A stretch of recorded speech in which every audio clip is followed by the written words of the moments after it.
संक्षेप में पांचवें झारखंड की विधानसभा का आखिरी सत्र है। 5 दिन बचे हुए हैं। इस सरकार की उल्टी गिनती प्रारंभ हो चुकी है। झूठे वायदों के साथ 2019 में इन्होंने सरकार बनाई थी। युवाओं को ठगकर, महिलाओं को ठगकर, आम नागरिकों को ठग करके इसने सरकार बनाई थी। अब इस सरकार ने अपने सारे वायदे को भुला करके अब लोगों के ऊपर लाठियां बरसानी चालू कर दी है, चाहे अनुबंध कर्मी हो, चाहे सहायक पुलिसकर्मी हो, चाहे सहायक अध्यापक हो। लगातार लोग आंदोलनरत है। सरकारी कर्मचारी से लेकर के अनुबंध कर्मचारी तक सभी पिन डाउन स्ट्राइक में गए हुए हैं। पूरी सरकार अर्थव्यस्त है।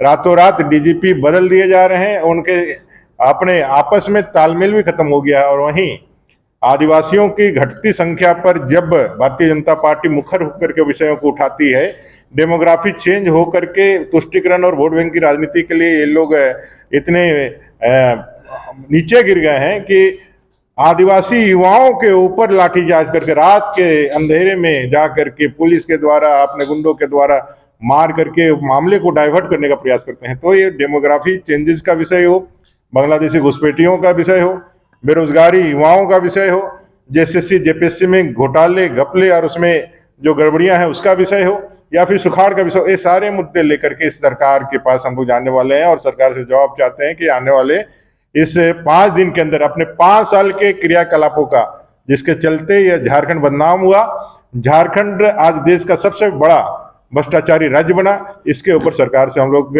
जाने से पहले उनका कन्फेशन चाहते हैं, उनका स्वीकारोक्ति चाहते हैं कि आपने इस झारखंड को बर्बाद किया है।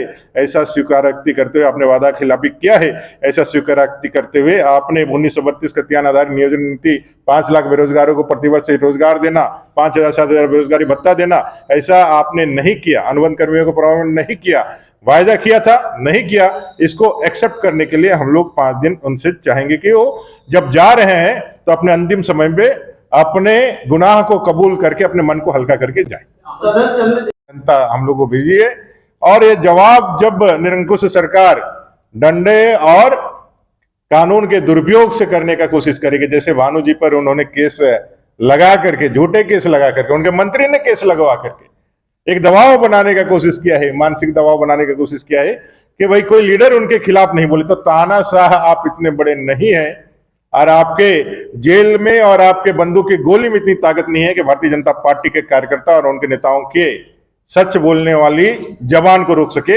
ये उनको मालूम होना चाहिए और इसका जवाब हम लोग लेंगे। अमर जी एक सवाल है जो आज जेएमएम ने पूछा है कि आप लोग के जो सांसद है निशिकांत दुबे, वो बोल रहे हैं कि बिहार, झारखंड और बंगाल की कुछ जगहों को मिलाकर केंद्र शासित प्रदेश घोषित किया जाए। क्या बिहार और झारखंड के विखंडन के लिए आप तैयार हैं? और सदन में इसकी चर्चा के लिए बोल रहे हैं वो लोग। अभी हम लोग उनसे जवाब चाह रहे हैं कि संथाल परगना में जो आदिवासी जनसंख्या 44% थी आजादी के बाद 1951 के सेंसस में, 2011 के सेंसस में वो घट करके 28% हो गई।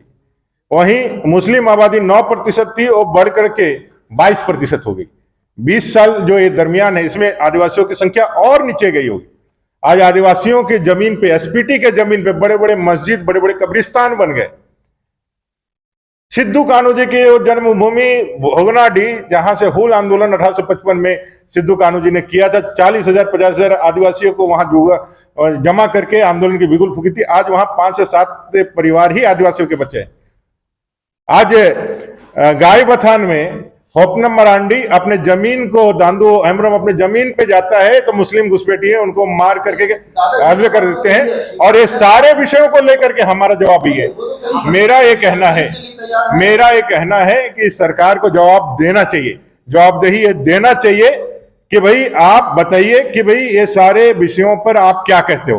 हमारा प्रश्न ये है, हमारा प्रश्न साफ है कि संथाल परगना में घटती हुई आदिवासी आबादी पर इस सरकार क्या कह रही है।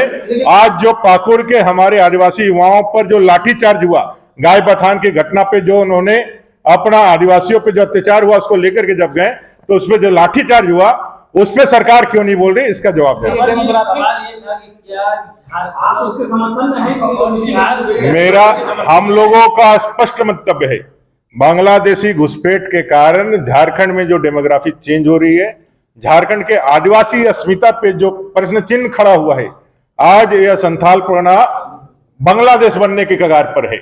आज ये संथाल परगना बांग्लादेश बंद करने के कगार पर नहीं, उसके एक ट्रेलर भी चालू किया। 19 के बाद हुआ है कि उससे पहले भी था? मेरा ये सवाल है सरकार से, जो आदिवासी होने के नाते आज सरकार की गद्दी पे बैठी हुई है, जो आदिवासी हित की सबसे ज्यादा बात करती है, जो कहती है कि मेरे से बड़ा कोई रहनुमा आदिवासी का है नहीं, हम उनसे सवाल पूछ रहे हैं कि इन 5 सालों में इस घटती आदिवासी समुदाय के लिए आपने क्या कार्य योजना बनाया, क्या योजनाएं लेकर के आई, उनके जीवन को बचाने के लिए, अपने संस्कृति को बचाने के लिए आपने क्या किया, जो सबसे बड़ा मुखौटा लेके घूमते हैं। हमारा सवाल उनसे नहीं बोले वो।